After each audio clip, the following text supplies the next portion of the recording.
दोन्ही राष्ट्रवादीच्या विलिनीकरणाचा आता काही विषय उरलेला नाही, त्यामुळे 2029ला बारामतीत कदाचित पवार विरुद्ध पवार अशी लढत होऊ शकते असं मत आमदार रोहित पवार यांनी व्यक्त केले। बारामतीकरांनी यापूर्वी लोकसभेला आणि विधानसभेला पवार विरुद्ध पवार अशी लढत पाहिली आहे असं रोहित पवार म्हणाले। दरम्यान जय पवारही निवडणुकीच्या रिंगणात उतरतील असे संकेत त्यांनी स्वतः दिले।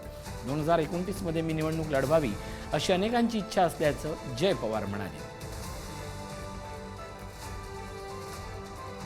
आता अजितदादांच्या वेळेस सुद्धा पवार विरुद्ध पवार झालेलंच आहे, लोकसभेला सुद्धा पवार विरुद्ध पवार झालेलंच आहे।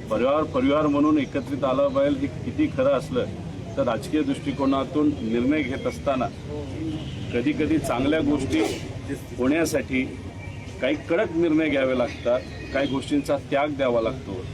आता जर उद्या जाऊन परिवाराला एकत्रित द्यावं लागेल, आम्ही तर विरोधात आहोत, पण सत्तेतून काही लोकांना बाहेर येणं म्हणजे पक्षाला आमदारांकडे बघून आणि त्यांच्या सर्व कार्यकर्त्यांकडे बघून तो तसा सोपा निर्णय नाही।